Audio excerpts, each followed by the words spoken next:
friends, welcome back to my channel. If you're new here, I'm so glad you stopped by. My name is Kylie and my channel is all about giving you a glimpse into my life as a young person living with narcolepsy, but we don't just focus on the sleep disorder here. So if you're not interested in the sleep disorder, you can still enjoy my channel and this video.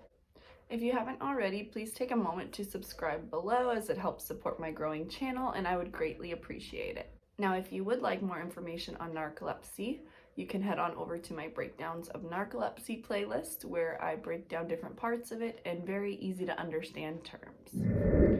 Today's video is the second in the Pregnant with Narcolepsy series.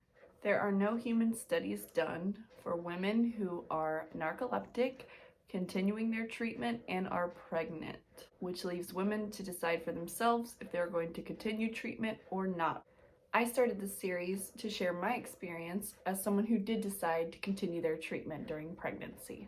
If you'd like to watch the first video of this series, which is all about my initial concerns, you can click on the link above here. Otherwise, please enjoy this video, which is a summary of my entire pregnancy experience.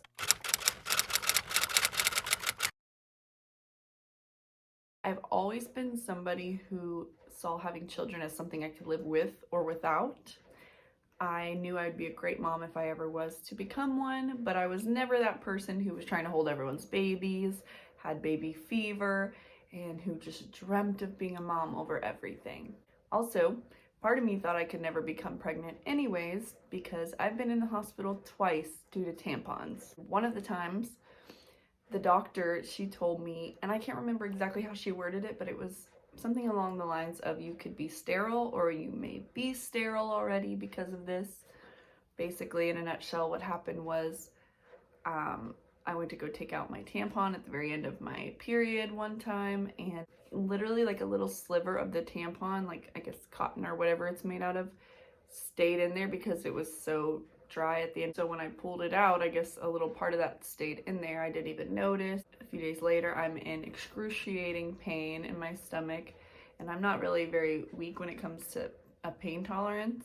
And long story short, I ended up in the hospital because of this, and that's when she told me that you may be sterile. So that's kind of always been in the back of my mind, like, as someone who's never had a pregnancy scare, never even taken a pregnancy test, never had a miscarriage, nothing.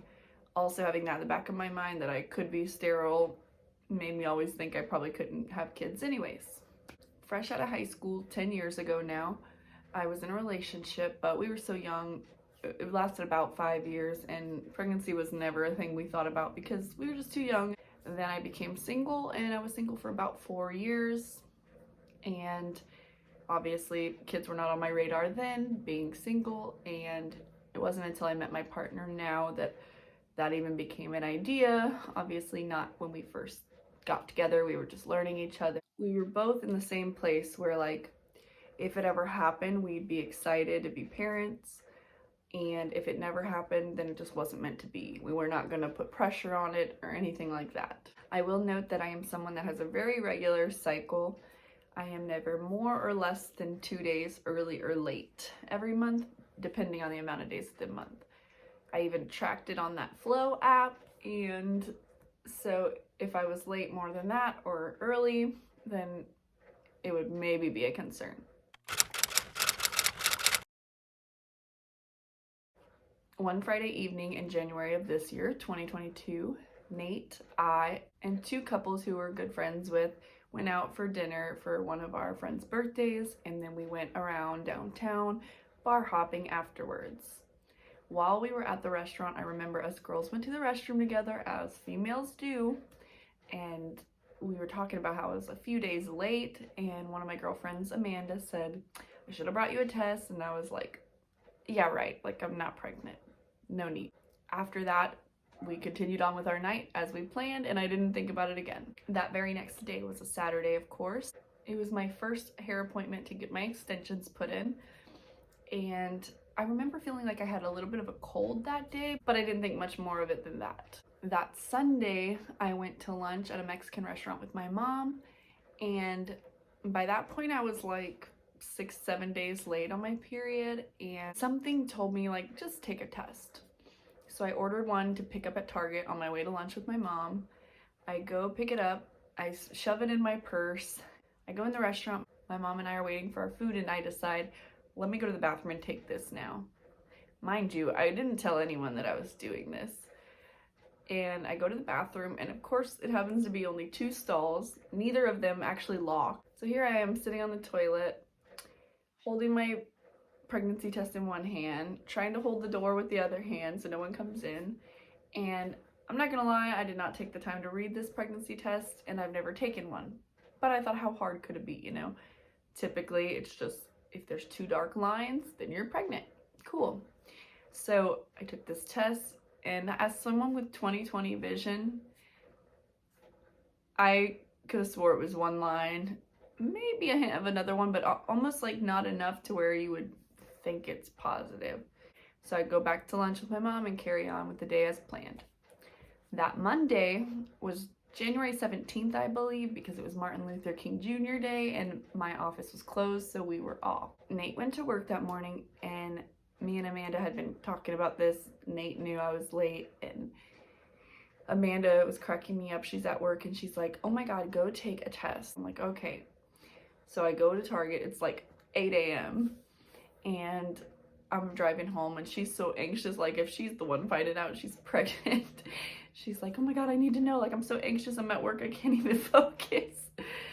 So anyways, I get home, and I had bought 2 different types. The one that, like the normal kind, but you can scan it on your phone and it'll tell you. And then the second one was the one that just says pregnant or not pregnant.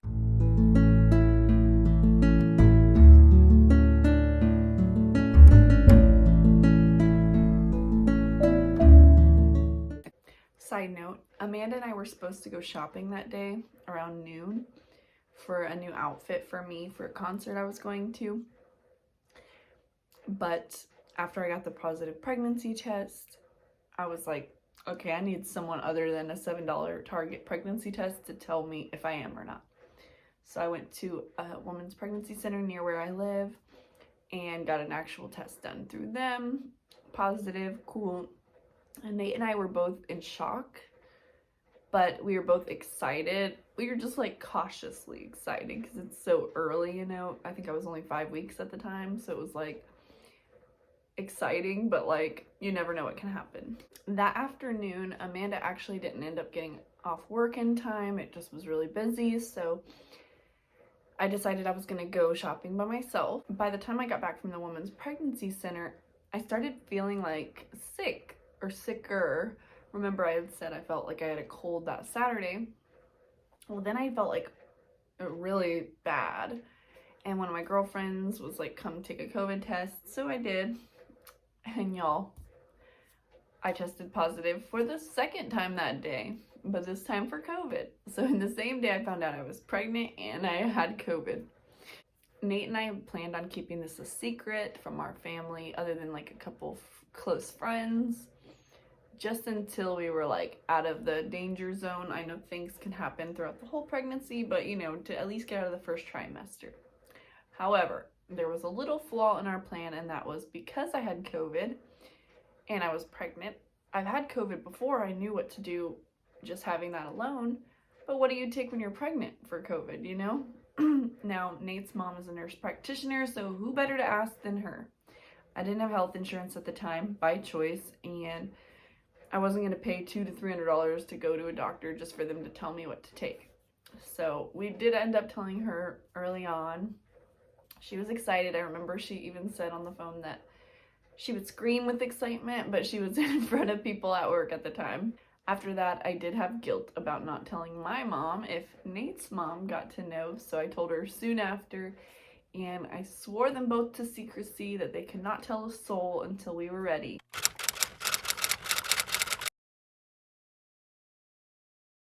Technically, I became pregnant around Christmas time, but because I didn't find out till over a month later, I feel like the first trimester flew by, except for the secret keeping part of it. As far as how I was feeling, I was exhausted, and that's coming from somebody who has narcolepsy, so just add another layer of exhaustion to that. But other than that, I was feeling surprisingly great. I hear a lot of people say that they have nausea and heartburn and other things like that, but I didn't have any of that. I did decide to continue my treatment for narcolepsy. Like I mentioned earlier, you can check out my initial concerns video, which goes into more detail on my concerns as well as my treatment and why I decided to continue it. All that to say, I honestly didn't even feel pregnant at all my first trimester. I wanted to have the healthiest pregnancy I could possibly have, and because of that, it was not really hard for me to sacrifice the alcohol and the different foods you can't eat, or for example, having your steak almost completely done, which is like such a waste of meat. And I really, really miss cold cuts. Since the day I found out I was pregnant, I did not have another sip of alcohol. It did take some getting used to, honestly, because I was so used to going out on the weekends or going on the boat and drinking with friends. As far as food and cravings, the main things I was craving like consistently was those Baby Bell cheeses and Chobani, like the drink yogurts, which I've always loved yogurt, but like those things, amazing. And I already drink them a couple times a week, but I increased them to like drinking like 2 a day. But at least I was craving like yogurt, cheese, and I started craving fruit, especially pineapple. And I would eat that, like that combination for breakfast pretty much every day. And at least I was craving that instead of like a juicy, greasy burger from McDonald's or something. Although there were times that I did crave something specifically and had to have that, and Nate did have to do a couple milkshake runs for me. It was such a sweet moment for Nate and I to go to the first ultrasound together.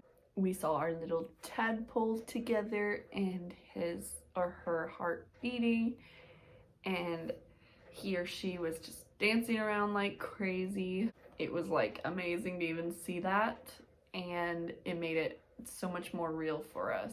Right away, Nate felt like it was gonna be a girl, and I'm not gonna lie, I probably had like a little bit of a feeling that it was gonna be a girl. So over time, we just kept saying baby Chicana is how we would refer to the baby before we knew the gender, and Chicana because I'm half Mexican, so I'm a Chicana, so we would just say like baby Chicana. And we would talk about the baby so much that we had to like check ourselves before we'd go somewhere because we were keeping it a secret still at first, you know, so it was hard. Now the reason I did tell a couple of my girlfriends, and same reason Nate told some of his friends instead of like telling family at first, is because even if I were to miscarry or something bad happened, those are my close friends that I would talk to anyways about that. I wanted to do something special to announce it to Nate's sisters, who were going to be first-time aunties, and also to my mom and stepdad and Nate's mom, even though our moms already knew. I wanted to have like a special moment that we can always look back on instead of just posting it or something on Facebook. So what we did was, right before Nate's birthday dinner, we had them come over to the house, and I went ahead and made up these cute boxes for each of them.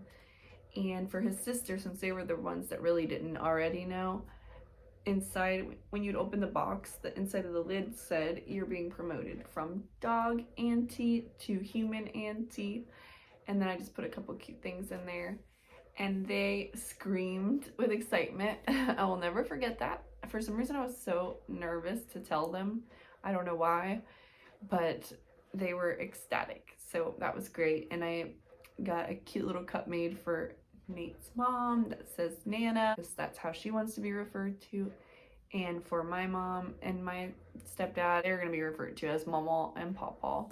So looking back, I'm glad I did that because, like I said, we'll always have that moment to remember. This is Nate's mom's first grandchild, and it's equally as special for my family, for my mom and stepdad, because even though my brother has 6 kids and my stepbrother has 2 kids, neither of them really allow my mom and stepdad to spend time with the kids unless it's benefiting them. So they don't really get to have that relationship that most grandparents want, you know? My mom has always known that I would be the complete opposite of that. I'm almost the poster child because I've seen that happen so much. People keep the kids away from family members. I hate that. So they both know that this is kind of going to be a first for them. They're going to have that relationship.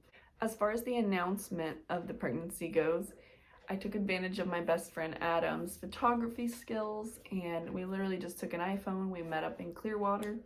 We were gonna take pictures like by the water, but oh my gosh, it was so packed with people. So we just ended up taking pictures around sunset by this big sand hill we found, and it was really cute. I think it was very simple, sweet, and it kind of gave us like Pogue vibes, which we like. If you know what Outer Banks is, or if you watch that, you know what I'm talking about. As soon as the 12 weeks was up, we were so excited to announce it. We were met with all the well wishes that we expected, which just, amped up our excitement even more. Also, both of our moms probably felt like such a weight was lifted off their shoulder because now they can just talk about how they're going to have a new grandchild. So I bet they both were happy when that time came. I do want to share a few things that I started in the first trimester before we move on to the second. The first was prevention of stretch marks, and that was oils at night and lotion during the day. And I basically had 4 different types of oils, and I rotated. I had straight up coconut oil, I had vitamin E oil, I had bio oil, and the cocoa butter, but the oil version. And then during the day I would do cocoa butter, the lotion. Secondly, I started researching what to put on a baby registry, as I'm obviously a first-time mom, and there was a lot to learn. And thirdly, mild preparation for the nursery. If you know one thing about me, it is that I love to plan, to decorate, to organize. I started turning the spare bedroom into the nursery by moving furniture into the garage. Matching storage containers speaks a different language to my soul in the best way, okay? But I digress. If you're interested in a nursery tour or seeing the details of how I decorated the nursery, where I found the products, how I spent and saved money, let me know in the comments below or email me at the email address that's in the description below, and I'd be happy to make a video all about that.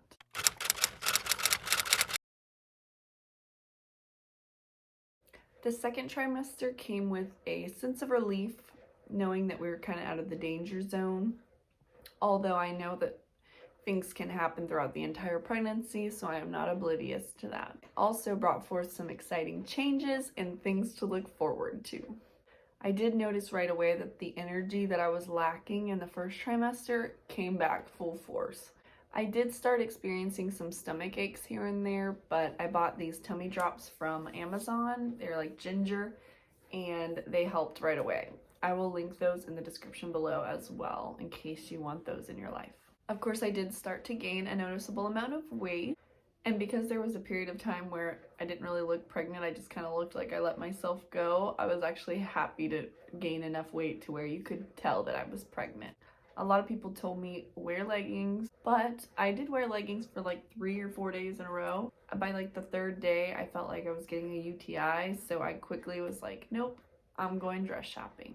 I didn't want to buy outfits that were 2 or more pieces because I'm someone that I want to buy something that I can reuse later as well, not just a one-time thing. So I got about 8 to 10 dresses that were more of like maxi style, to where it's like kind of cute tighter fit up here, and then just kind of flowy below. So that way, even when I'm not pregnant, I can still fit into these. I will say it was very nice to just have to pull a dress out of the closet and pick a pair of sandals instead of having to pick a whole outfit. I did like that part. As far as cravings go, I was still craving the same Baby Bell cheeses, Chobani yogurts, fruit, but every once in a while I really was craving something, and like once my mind was set on it, there was nothing in the world that was gonna keep me from it. For example, there's a place called Oakwood Smokehouse, and the closest one is probably 45 minutes from where we live, and they have this fried chicken salad, and I always call it the sexy salad because it's so good. And when I used to work on that side of town, I would get it almost every other day for lunch. So one day, it was like a Tuesday evening after work, I was craving it like hardcore, and yeah, I drove that 45 minutes on a Tuesday evening to get that salad, and my girlfriend Brandy met me. And I remember her saying, "Was it worth this long drive?" And it sure was. Nate and I couldn't help but start looking at names for both a boy and a girl. We went through a ton of names and finally narrowed it down for both genders. Soon we were going to find out if we were having a boy or a girl. And like I mentioned earlier, we were kind of leaning towards feeling like it was going to be a girl. Until about 2 weeks before that ultrasound, I suddenly had a change of heart. Like, my intuition told me super strongly it's going to be a boy. I could just feel it in my soul. Nowadays, many people do gender reveal parties, as I'm sure you already know, and typically the parents find out at the gender reveal what the gender is as well, with the family, by doing some cute like balloon pop or some sort of game, or maybe biting into a cupcake or a cake that has the pink or blue, something along those lines. However, Nate and I both kind of wanted to have a moment to ourselves, so we found out at the ultrasound appointment, and that was about a week before our gender reveal party. Looking back, I'm glad we did that because it was like a sweet moment to ourselves. Even the woman who did the ultrasound said that she likes the way we did that versus the people that just find out in front of everyone. To be completely honest with you, and I know everybody says this, but it's true, we would not care what gender it was. As long as the baby's healthy, we're gonna be fine. However, there is something to be said about grieving something you thought was going to happen in your life. In this case, the gender of the baby. We had our hearts set on Chicana for so long that when we found out it was a boy, I had to have a moment to myself, like a come to Jesus moment, to kind of like get my mindset right. Because I'm not gonna lie to you, I was like kind of sad almost, like a little bit, because the thing with it is, like I said, you're gonna be happy either way, but there are certain things about a girl you're excited for when you're a parent, and there are certain things about a boy that you're excited for, and of course there are many things that you're excited for regardless. But because we had said it was gonna be a baby Chicana for so long, I don't know, I just, you know, it almost grows to be a part of you. Like, once you plant that little seed, it kind of grows from there. I think it's equivalent to when people are really adamant about having a baby and they just have it set in their mind that they're going to be parents, and they try so hard and they try and try again, and then it just doesn't work out. It's heartbreaking because that's the life that they envision for themselves. Same with if you're in a relationship and the other person does something to kind of ruin that, or if your partner passes away. Like, it's heartbreaking because that was what you envisioned for your life, and now it's no longer what you thought it was going to be. So, I mean, this is obviously a smaller scale, but you get what I'm saying. It was about a week before our gender reveal party that we found out, so I'm glad I had that time because it took me about 2 to 3 days. And mind you, at the appointment I was excited, you could tell, but we got to the truck and I remember just being like, you know what I mean? It was like, But like I said, a couple days in, I had fully like shed that little bit of sadness and was gung-ho, like, let's be a boy mom. And realistically, like, I always knew I'd be a great mom regardless, but definitely a good boy mom. I'm someone that's very outdoorsy. I do not mind getting dirty. In fact, my mom will tell you, she used to put me in these cute little Dollywood dresses, and she'd find me out there playing in the dirt. And Nate and I joke and say that I'm like, well, he says I'm like Meryl Streep in that old movie, The River Wild, I think it's called, with Kevin Bacon, where the mom is like, knows the kayaking course like by heart, and she has a little son, and yeah, that's kind of like me. All that to say that we were on board again and happy about having a boy from there. We did decide to name him Jackson. Middle name is a family name, and of course his last name is Nate's last name because we're not married right now. We love the name Jackson because it's very classic, spelled the original way, and he could be Jack or Jackson as a little boy. It's cute. As an adult, it's a respectable name. And we did have a name picked out for a female, but I will save that one for myself in case we do have a Chicana someday. Our gender reveal was fun. We did a cookout style party. They call it a baby-Q, like a barbecue. And if you want more details on how I decorated for that, how I planned it, the invitations I did, etc., let me know. I can do a video all about that.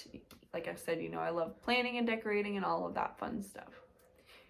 But it was really fun. It was during the summer months, so we got to have our loved ones over, have a cookout, have fun, and I came up with the idea to do a virtual reveal as well because we have family up north and even out of the country that would love to have been there if they could, and we even had friends nearby that just couldn't make it. So what we did is we set a specific time and we had the party, and then at a certain time we knew we were going to do the reveal. So all of our friends and family that weren't able to be there, they were on a Facebook Live at the same time, so they got to be included. 3, 2, 1.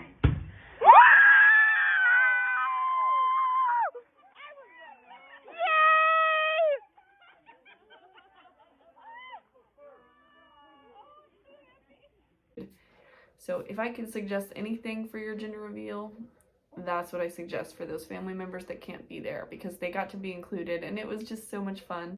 Also, as soon as we knew the gender, I was able to start the nursery, like actually picking out the color scheme and deciding on certain things we were going to buy and how I was going to decorate.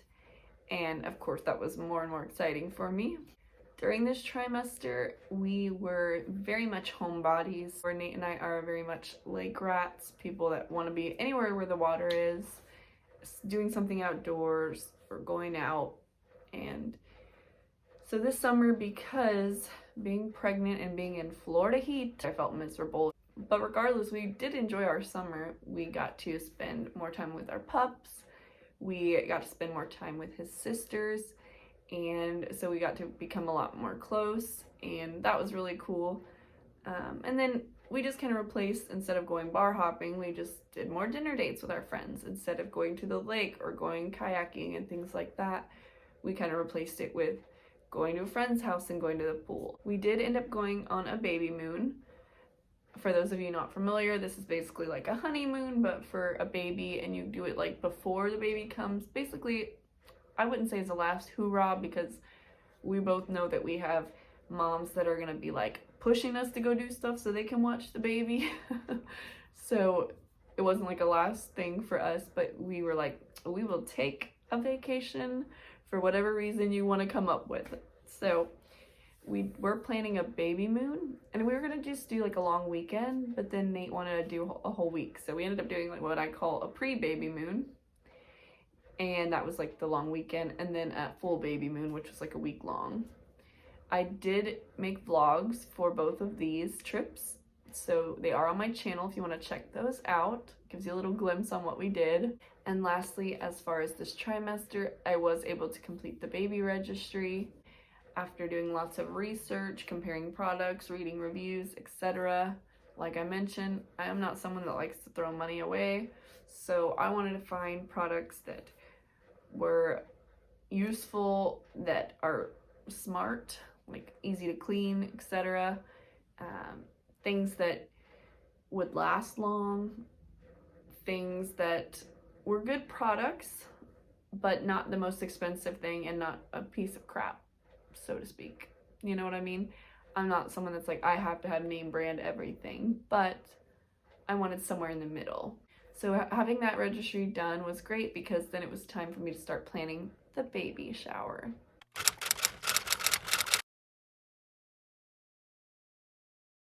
Hello, third trimester, and goodbye to that energy that came back in the second. I was officially exhausted again. Even so, I had a baby shower to plan, a nursery to decorate, organize, stock, etc., and a long list of other things I wanted to achieve before Jackson's arrival. I'll give you some basic info about my baby shower, but I do want to preface by saying that the amount of negativity that comes when you are someone who wants to plan your own baby shower was shocking to me. The amount of people that said rude things to me, like you're so controlling, or it's not supposed to be that way. You name it, they said it. And I didn't appreciate that, but I did just let it go in one ear and out the other because it's my life. I may never be pregnant again. And again, for no other reason but the fact that I love planning parties. I love decorating. I love picking out every little detail. It's just fun for me. So that's why I wanted to plan my baby shower, not because I'm a control freak. It's just fun. I love doing DIYs, making things. For example, I made all the centerpieces for my baby shower, and I take little pieces from here and there and put them together, and it's just fun for me. It's a creative thing. For those of you who have anything negative to say about someone who wants to throw their own baby shower, I think you need to get with the times and let mama do what she wants, because it's not your life, and the fact that you care that much is a little concerning to me. But I digress. I did plan my baby shower to be at 30 weeks because I wanted to still feel good. I actually reached out in several of my pregnancy groups I have on Facebook to ask, when do people normally have their baby shower? And a lot of people said around 34 to 36 weeks is kind of the average, but a lot of people suggested that I do it earlier because they were so uncomfortable or so big at that point that they couldn't really enjoy it. So I took their advice and planned it for 30 weeks. I did ask my girlfriend Amanda, who I mentioned in the beginning of this video, to kind of host it for me. So we threw it at my house, but she was kind of the one to kind of like tell people where everything was. She did the games for us and handed out the gifts and the prizes. I wasn't like the person hosting my baby shower. It was just planned by me. Our theme for the nursery and for the baby shower was koalas. And it was very like green, earthy tones, some browns with a pop of black in it. So why koalas, a lot of people ask? Well, when Nate and I first started dating, he's taller than me, and so I always would just like hold onto his arm, and we would joke and say that I was like a koala and he's the tree, because I'm just like hanging out. And for our first Christmas together, he even got us like these cute matching keychains that said something about like, you're my koala, I'm your tree, yada yada. And we just have always loved koalas. Have you ever stopped and looked up videos on koalas online? If not, pause this video and go do that, because they are stinking adorable, okay? Once we realized that I was pregnant, we were like, oh my gosh, we're gonna have a baby koala. And oh my gosh, go watch baby koala videos with their moms, and they just hang on them. It's so cute. Nowadays, it's more common for people to do gender neutral baby showers and have both men and women there. Honestly, I didn't care either way. So I left it up to Nate. I was like, if you want to do it with guys too, let me know, we'll do that. If not, you can go do something with your friends and I'll just do a girl thing. And he was like, just do a girl thing. Which, looking back, I will say the reason why I liked that better than I probably would have liked the gender neutral is because we don't have space for like 100 people at our house. So the fact that we did just females, I was able to invite so many more of my girlfriends than I would have been able to if we did both genders, because that's double the people basically if everyone's got a partner, you know what I mean? So I did like that it was all females. Plus, it's just more of a sentimental thing, and women just appreciate the sentimental value of it. And then Nate stopped by, and a couple of our other close guy friends stopped in at the very end of the gift opening, so it was cool. I thought our baby shower was great. I did it, like I said, at our house. We rent a house that is a 1950s home. It's super cute, quaint, and we have a beautiful back porch deck that's covered and a screened-in porch in between the house and that. So I was able to do like a brunch where it wasn't crazy hot outside. So I did a mimosa bar and all the food in the screened-in area, so there wasn't bugs and flies getting on it. And then you could go outside and sit on the deck. And we played some games out there. Then we moved inside and we played the rest of the games while I opened gifts in the living room. So people weren't bored just staring at me, you know. It was like more fun for them too. Everyone had a good time. I had enough champagne for most people to get mimosa buzzed. So I was vicariously living through them on that part. One other thing that I'm glad I did that a lot of people commented on was the fact that I did it at our house. you were able to walk through the nursery, which was pretty much completed at that time. If I rented out a place, like say at a restaurant or something, or a country club, you're just going there with your gift and you're giving it to this person and you spend time there and then you leave. And more likely than not, you're not going to ever see it in use, what you got them, or see it in the home, unless you're like close family or something. But as a friend, you probably won't. So many people commented on the fact that you were able to walk through the nursery. They were able to envision the things that they gifted Jackson in use here, or a book that they got him on the bookshelf, etc. Once I was able to organize the gifts that we received, I felt better because I was like pretty much done with everything. Of course, doing this only added to our excitement about Jackson arriving. I will say after the baby shower, I had ran around the house so much that day that my feet were for the first time swollen and they were in so much pain that I literally could not walk. We had his sisters come back over that night and we just watched the UFC fights together. I mean, I literally was stuck on the couch. I could not walk around without being in pain. Speaking of feet, I was officially at the point now in my 3rd trimester where I had one pair of sandals that fit me. And they had to be on the largest setting. And so there were a lot of times that I didn't match my dresses. And I just was okay with that. I will say I did get tired of wearing the same dresses over and over. And I was kind of like, I miss all my beautiful clothes in my closet. Even just something as simple as a pair of skinny jeans and a cute little silky cami. Like, I was missing it. But I was not about to go buy a whole new wardrobe for another couple months. At this point in the 3rd trimester, I was pretty much uncomfortable all the time. I feel like my belly just popped, like as far as how big it was. In the matter of like 2 weeks, it just went from like, yeah, you can kind of tell I'm pregnant, but yeah, I got a little bump, to like, boom, that thing was out there. But I did have a pregnancy pillow and that helped me sleep at night. I ended up to where like I hated being on the couch after work. I just was not comfortable there. So literally every day after work I would just be in bed. Not sleeping, but just laying in bed. It was the only way I was comfortable. I was supposed to work up until I gave birth, basically. But Jackson was really far down and in position, like in the 7th or 8th month. So that was pretty early. So he was so far down there and he was kind of leaning to the right, to where even though I don't work a super physically demanding job, just sitting in that office chair all day was so uncomfortable for me. It was painful, and walking around the office I'd get a hip pain on my right side, which was the side that he was leaning towards.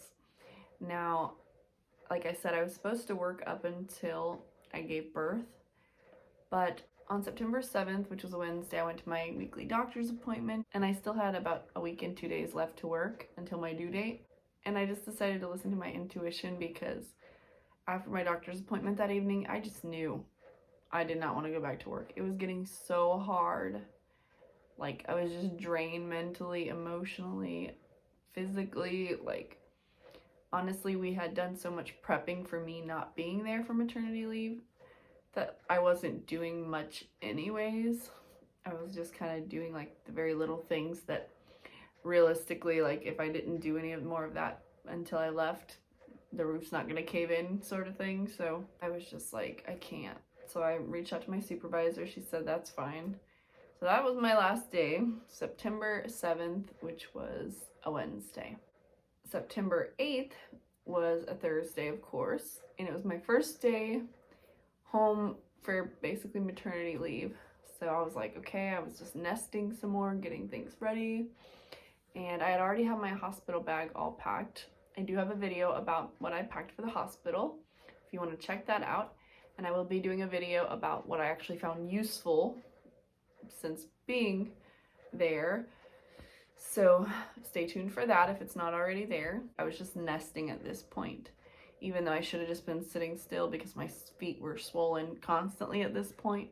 So that basically sums up my 3rd trimester. I honestly, looking back, had such a good pregnancy. I cannot complain. Like, I have been super lucky. I'm grateful because I felt great pretty much the whole time. There were a few moments here and there, and then just that normal being uncomfortable at the very end.